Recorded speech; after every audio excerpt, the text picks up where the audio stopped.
If you've been stretching your lower back a lot or stretching other limbs or areas in your body to relieve yourself of pain and not getting anywhere with it, then you may need to consider doing something else about it. A few years ago, myself and some other trainers attended a workshop with the late Dr. Andrew Locke. So, Dr. Andrew Locke was a renowned physiotherapist and strength coach, and he challenged the conventional wisdom surrounding lower back pain. His philosophy emphasized that stretching alone is not the primary solution and can even be counterproductive. Instead, he advocated for a strength-based and movement-focused approach. I do remember him sort of repeating within his workshops that, say, if someone had a lower back problem, he wouldn't refer to it as a lower back problem, it was a lower back solution indeed.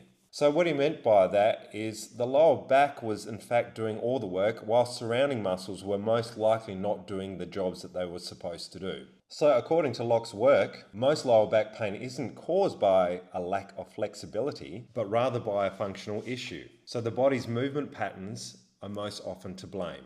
So this is where the lower back is often having to compensate for other weak muscles. So stretching in this context only makes an unstable area more mobile, so potentially exacerbating the problem. So he argued that a bad back is often a misnomer.